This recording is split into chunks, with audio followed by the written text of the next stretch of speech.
नमस्कार दोस्तों। आज के इस लेक्चर में हम पढ़ेंगे अल्कोहल बनाने की विधियां। देखो पिछले हमने 2 लेक्चर पढ़े थे, उनमें अल्कोहल बनाने की विधियों के अंदर हमने 2 टॉपिक पढ़े थे। एक तो पढ़ा था कि हम एल्कीन से किस प्रकार से अल्कोहल का निर्माण करते हैं, और दूसरे नंबर पे हमने पढ़ा था कि हम ग्रिग्नार अभिकर्मक से किस प्रकार से अल्कोहल का निर्माण करते हैं, है ना। ये 2 लेक्चर हमने पढ़े थे। आज अल्कोहल बनाने की कुछ अन्य अभिक्रियाओं के बारे में भी हम पढ़ते हैं। तो शुरुआत करते हैं हम एल्डिहाइड तथा कीटोन के अपचयन से, यानी एल्डिहाइड और कीटोन के अपचयन से हम अल्कोहल को किस प्रकार से बना सकते हैं। तो इसके लिए हमें कुछ महत्वपूर्ण बातें याद रखनी है। फर्स्ट बात याद रखनी है कि जो एल्डिहाइड होता है, एल्डिहाइड के अपचयन से, अगर एल्डिहाइड का हम अपचयन करते हैं तो एल्डिहाइड के अपचयन से हमेशा प्राथमिक अल्कोहल का निर्माण होता है। अपचयन की बात हो रही है यहाँ पर, तो एल्डिहाइड के अपचयन से प्राथमिक अल्कोहल का निर्माण होता है, जबकि हम कीटोन का अपचयन करते हैं तो कीटोन के अपचयन से द्वितीयक अल्कोहल का निर्माण होता है। एल्डिहाइड के अपचयन से प्राथमिक अल्कोहल बनता है, जबकि कीटोन के अपचयन से द्वितीयक अल्कोहल का निर्माण होता है। पहली बात तो हमें याद रखनी की है कि एल्डिहाइड के अपचयन से प्राथमिक अल्कोहल का निर्माण होता है, जबकि कीटोन का अपचयन किया जाता है तो कीटोन के अपचयन से द्वितीयक अल्कोहल बनता है। अब अपचयन होगा तो कोई ना कोई हमें अपचायक लेना पड़ेगा। तो अपचायक के रूप में हम क्या क्या लेते हैं, इनको भी हमें याद रखना है। सबसे पहले हमें याद रखना है प्लेडियम या प्लेटिनम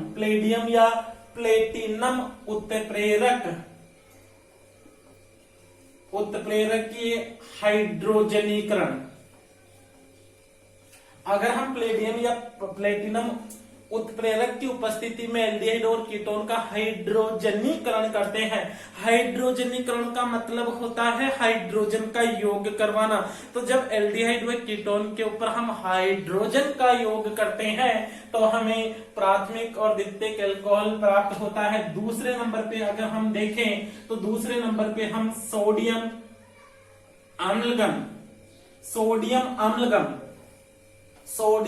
अम्लगम की उपस्थिति में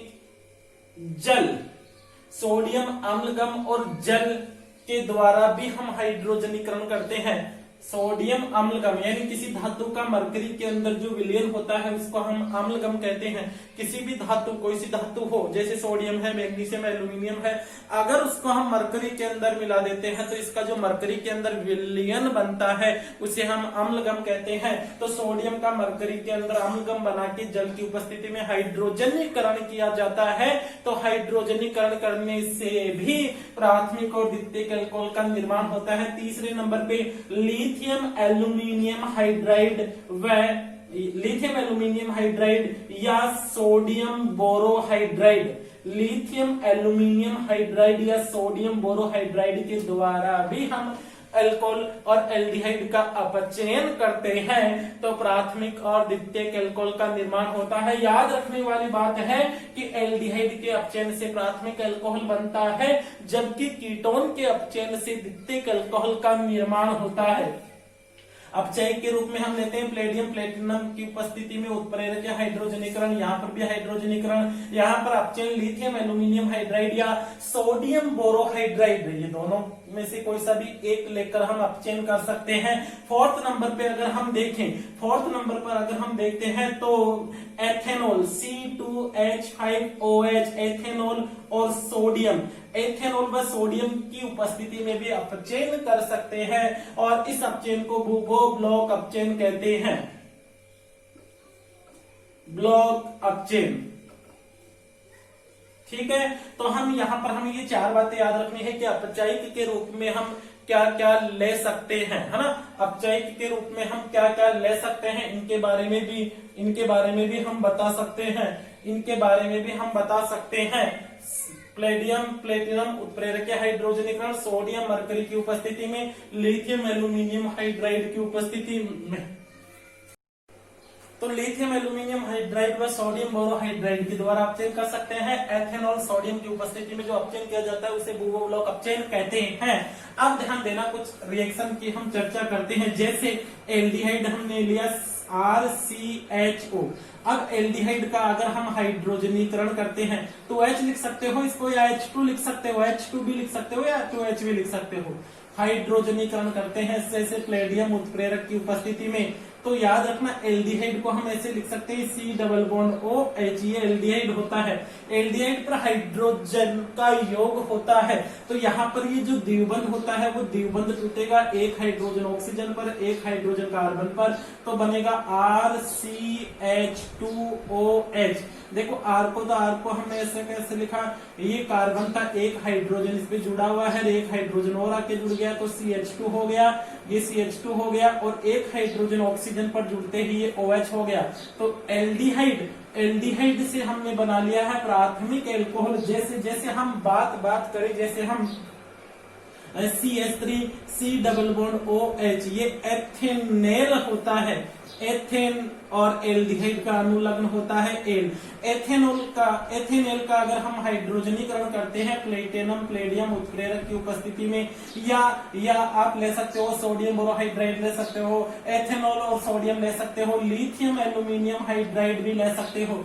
लेकिन लिथियम एल्यूमिनियम हाइड्राइड एक महंगा अभिकर्मक होने के कारण इसका बहुत ही कम उपयोग किया जाता है। अब यहाँ पर इसका हाइड्रोजनीकरण होगा तो एक H तो यहाँ जुड़ेगा, एक H इस कार्बन पे जुड़ेगा तो CH3CH2OH, इसका नाम होगा एथेनेल। एल्डिहाइड यानी एल से बदल जाता है ओल में, तो एथेनेल से ये बदल जाएगा एथेनॉल, एथेनेल से बदल जाता है ये एथेनॉल के अंदर। इसी प्रकार से अगर हम कीटोन की बात करते हैं तो कीटोन जैसे RC डबल बॉन्ड OR, इसको हम कीटोन कहते हैं। जब कार्बोनिल समूह यानी C double bond O carbonyl समूह की दोनों संयोजकताओं पर एल्किल समूह आ जाते हैं तो उसे हम कीटोन कहते हैं। कार्बोनिल समूह की दोनों संयोजकताओं पर अगर एल्किल समूह आ जाते हैं तो उसे हम कीटोन कहते हैं। और कीटोन का भी अगर हाइड्रोजनीकरण किया जाता है किसी उत्प्रेरक की उपस्थिति में तो ये बन जाता है RCHOHR।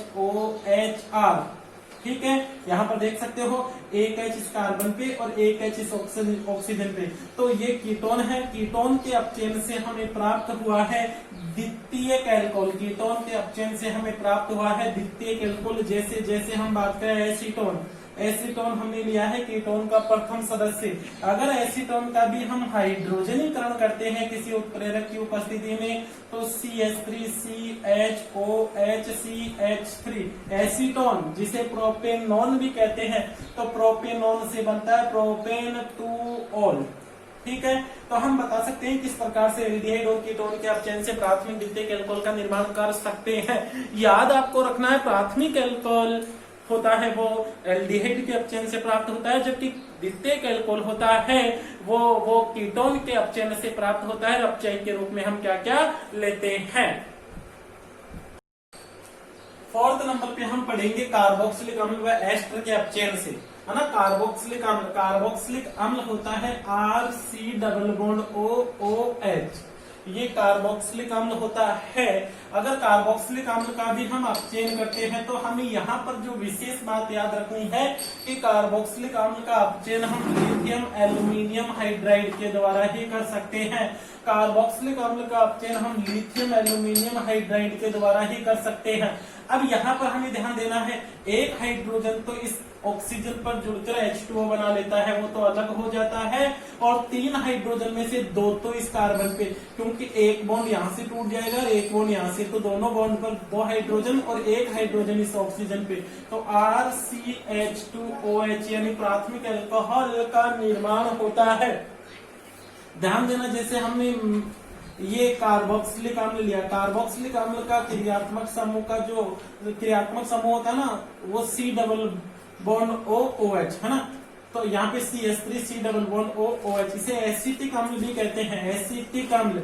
और एसिटिक अम्ल का अगर हम हाइड्रोजनीकरण या अपचयन करते हैं तो याद रखना कार्बोक्सिलिक अम्ल का अपचयन लिथियम एल्यूमिनियम हाइड्राइड के द्वारा किया जाएगा और ये बदल जाएगा अल्कोहल में, प्राथमिक अल्कोहल। अरे अपचयन का मतलब होता है हाइड्रोजन का जुड़ना और ऑक्सीजन का दूर होना, तो जब हाइड्रोजन जुड़ेगा ऑक्सीजन दूर होगा तो उसे हम अपचयन कहते हैं। ठीक है। इसी प्रकार से एस्टर, तो ester R C double bond O, O R, इसको हम एस्टर कहते हैं, ये एस्टर है। R C double bond O, O R को एस्टर कहते हैं। इसका भी अगर हम हाइड्रोजनिक यानी इसका भी हम अपचयन करते हैं। अब याद रखना एस्टर का हम उत्प्रेरक ही अपचयन भी कर सकते हैं, कोई उत्प्रेरक भी ले सकते हैं, निकल है, प्लेडियम है, प्लेटिनम है ना, इन उत्प्रेरक की उपस्थिति में भी अपचयन कर सकते हैं। इससे हमें दो एल्कोहल बनते, एक एच तो इस ऑक्सीजन पे जुड़ते ही ROH बन जाएगा, ROH, और दूसरे जो 3 H बच गए उनमें से 2 तो इस कार्बन पे, एक इस ऑक्सीजन पे, तो RCH2OH। तो इस प्रकार से हमें अल्कोहल के 2 अणु प्राप्त होते हैं। तो कार्बोक्सिलिक अम्ल व एस्टर के अपचयन से भी हम कार्बोक्सिलिक अम्ल व एस्टर के अपचयन से भी हम प्राथमिक अल्कोहल का निर्माण कर सकते हैं। हेलो एल्केन से तो हमें सबसे पहले तो ये पता होना चाहिए कि हेलो एल्केन होता क्या है। अगर हेलोजन है ना एल्केन समूह पर जुड़ा हो तो उसे हम हेलो एल्केन कहते हैं। या हम कहें जैसे ये CH3 एल्केन होता है एथेन, और यहां से एक हाइड्रोजन हट जाए, वहां पर हेलोजन जुड़ जाए, तो उसे हम हेलो एल्केन कहते हैं, हेलो एल्केन। अब देखो हेलो एल्केन की क्रिया हम जलीय सोडियम हाइड्रोक्साइड से या नम सिल्वर ऑक्साइड से करते हैं, तो हमें अल्कोहल का निर्माण, हमें अल्कोहल प्राप्त होता है। ध्यान देना, जैसे हमने ये RX लिया, ये एल्किल हेलाइड है या हेलो एल्केन है, हेलो एल्केन है ना। जैसे यहाँ पे हमने लिखा CH3CH2Cl, क्लोरोएथेन, क्लोरोएथेन, क्लोरोएथेन, तो ये हेलो एल्केन हो गया। अब इसकी क्रिया हम जलीय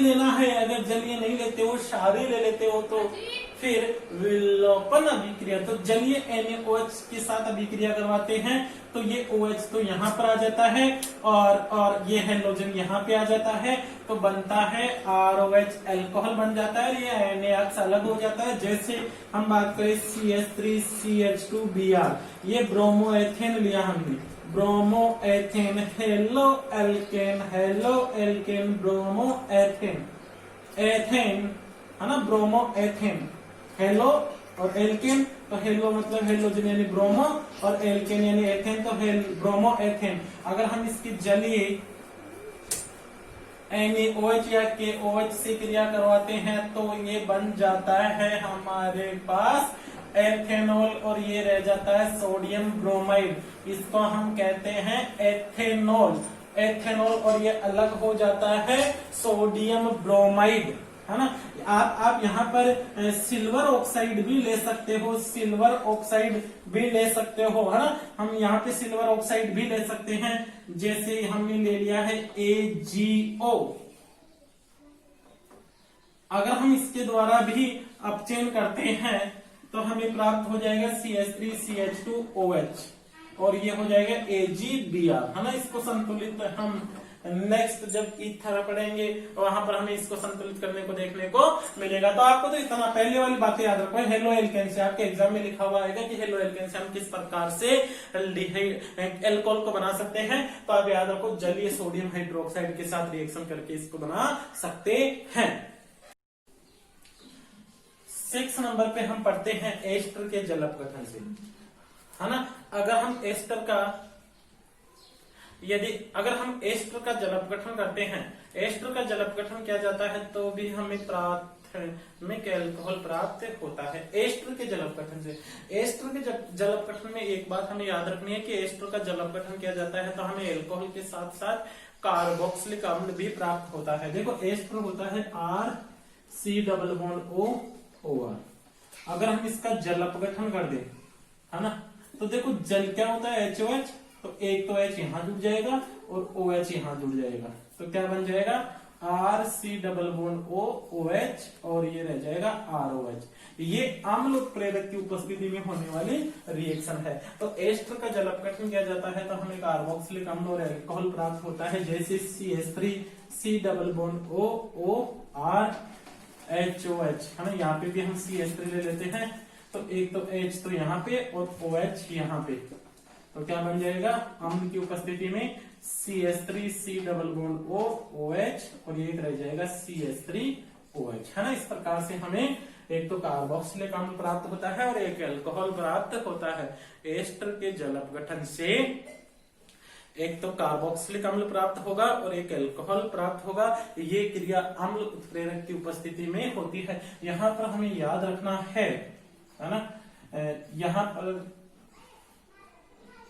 सिंपल सा है, तो कुछ विशेष नहीं। आपको तो ये देखना है कि जल अपघटन यानी जल मिलाकर इस अम्ल मिलाकर इसको गर्म करके तोड़ देंगे तो एक तो हमें कार्बोक्सिलिक अम्ल प्राप्त हो जाएगा और एक अल्कोहल प्राप्त हो जाता है। अब बात करते हैं हम प्राथमिक एमीन से किस प्रकार से अल्कोहल का निर्माण करते हैं। प्राथमिक एमीन है ना, तो सबसे पहले हम चर्चा करते हैं कि प्राथमिक एमीन क्या होता है। अमोनिया के व्युत्पन्न एमीन कहलाते हैं। अमोनिया NH3 होता है और इस अमोनिया के व्युत्पन्न यानी अमोनिया में हाइड्रोजन के स्थान पर अगर एल्किल समूह आ जाए, R आ जाए, है ना, तो उसे हम प्राथमिक एमीन कहते हैं। ये जैसे प्राथमिक एमीन है, अगर दो एल्किल समूह आ जाए, एक और हाइड्रोजन दूर हो जाए तो ये द्वितीयक एमीन होता है। अगर एक और हाइड्रोजन अलग हो जाए, 3 एल्किल समूह जुड़ जाए तो इसे हम तृतीयक एमीन कहते हैं। तो हम बात करेंगे प्राथमिक एमीन से किस प्रकार से हम अल्कोहल का निर्माण करते हैं। देखो प्राथमिक एमीन को हम ऐसे लिखते हैं RNHH और नाइट्रस अम्ल होता है H। नाइट्रस अम्ल का फॉर्मूला होता है HNO2। इसको हम ऐसे भी लिख सकते हैं C+OH। इसको नाइट्रस अम्ल कहते हैं। तो यहां पर हम इसको लिख देता हूं, ये नाइट्रस अम्ल है, इधर तो आ जाएगा OH और यहाँ पे लिखा मैंने डबल बॉन्ड से O, है ना। तो जब अगर हमें प्राथमिक एमीन की अभिक्रिया नाइट्रस अम्ल से करते हैं तो यहाँ पर प्राथमिक एमीन की, तो ये बॉन्ड यहां से टूटता है तो H2O मतलब जल बन जाएगा, यहां से टूटेगा तो नाइट्रोजन गैस बन जाएगी इस क्रिया में और ROH यानी अल्कोहल का निर्माण भी हो जाता है। नाइट्रस अम्ल के साथ प्राथमिक एमीन क्रिया करके अल्कोहल बनाता है। ये हम एमीन वाले लेसन में और डिटेल से पढ़ेंगे। यहाँ पर इतना याद रखना है कि प्राथमिक एमीन की क्रिया नाइट्रस अम्ल से करते हैं तो अल्कोहल बनता है। याद रखना नाइट्रस अम्ल जो HNO2 होता है, इसका स्वतंत्र अवस्था में कोई अस्तित्व नहीं होता है, इसलिए नाइट्रस अम्ल को रिएक्शन के दौरान ही बनाया जाता है। कैसे बनाते हैं याद रखना, सोडियम नाइट्राइड की क्रिया अगर हम HCl से, सोडियम नाइट्राइड की क्रिया अगर हम HCl से करते हैं तो एक तो बन जाता है HNO2 और एक बन जाता है NaCl, है ना, NaCl और HNO2। तो अभिक्रिया के अंदर हमें मिलाना ये पड़ेगा। जैसे अभी मैंने नाइट्रस अम्ल लिखा ना, तो वह हो सकता है नाइट्रस अम्ल भी दे दे एग्जाम में, लेकिन नाइट्रस अम्ल का स्वतंत्र अस्तित्व नहीं होता। आप जब लैब के अंदर प्रयोग करोगे तो आपको नाइट्रस अम्ल मिलता ही नहीं है, इसलिए आपको सोडियम नाइट्राइड और हाइड्रोक्लोरिक अम्ल की रिएक्शन के द्वारा ही नाइट्रस अम्ल बनाना होता है। यानी इन दोनों को ही मिलाएंगे अभिक्रिया में तो अभिक्रिया के अंदर नाइट्रस अम्ल बनकर ही अल्कोहल का निर्माण होता है। तो दोस्तों हमने ये अल्कोहल बनाने की कई सारी अभिक्रियाएं पढ़ी है। सबसे पहले हमने पढ़ा है कि एल्कीन से, है ना, एल्कीन की 2-3 अभिक्रिया पढ़ी थी। फिर हमने पढ़ा ग्रिग्नार अभिकर्मक से किस प्रकार से हम अल्कोहल बनाते हैं, प्राथमिक द्वितीयक तृतीयक, है ना। ये दोनों हमने पीछे 2 लेक्चर बनाए थे, उनके अंदर पढ़ा। आज के लेक्चर में हमने पढ़ा कि एल्डिहाइड कीटोन से कैसे बनाते हैं, कार्बोक्सिलिक एस्टर से कैसे बनाते हैं, हेलो एल्केन से कैसे बनाते हैं और एमीन से किस प्रकार से अल्कोहल का निर्माण करते हैं। दोस्तों आपको याद क्या रखना है, आपको याद ऐसे रखना है कि कार्बनिक यौगिक कौन कौन से होते हैं। तो आपके दिमाग में आ जाएगा कि एमीन भी होता है, एल्डिहाइड भी होता है, कीटोन भी होता है, कार्बोक्सिलिक अम्ल भी होता है। अब आपके दिमाग में ये होना चाहिए कि एल्डिहाइड से कैसे बनाएंगे, अल्कोहल से कैसे बनाएंगे, कार्बोक्सिलिक अम्ल से कैसे बनाएंगे, एमीन से कैसे बनाएंगे। तो इस प्रकार से माइंड के अंदर एक पिक्चर क्लियर होनी चाहिए कि किस प्रकार से हम अल्कोहल का निर्माण कर सकते हैं। तो दोस्तों इस निर्माण की विधियों को आप बार बार पढ़िए, अच्छी तरह से पढ़िए और इनकी रिटर्न प्रैक्टिस कीजिए, क्योंकि किसी विद्वान ने कहा है कि प्रैक्टिस इज मैन परफेक्ट। अभ्यास से ही आदमी परिपूर्ण बनता है। जितना ज्यादा अभ्यास करोगे उतनी ही आपके अंदर मैच्योरिटी आएगी, परिपक्वता आएगी और आप पेपर के अंदर अच्छा से अच्छा कर पाओगे। दोस्तों वीडियो को अपने फ्रेंड्स के पास शेयर कीजिए। धन्यवाद। जय हिंद, जय भारत।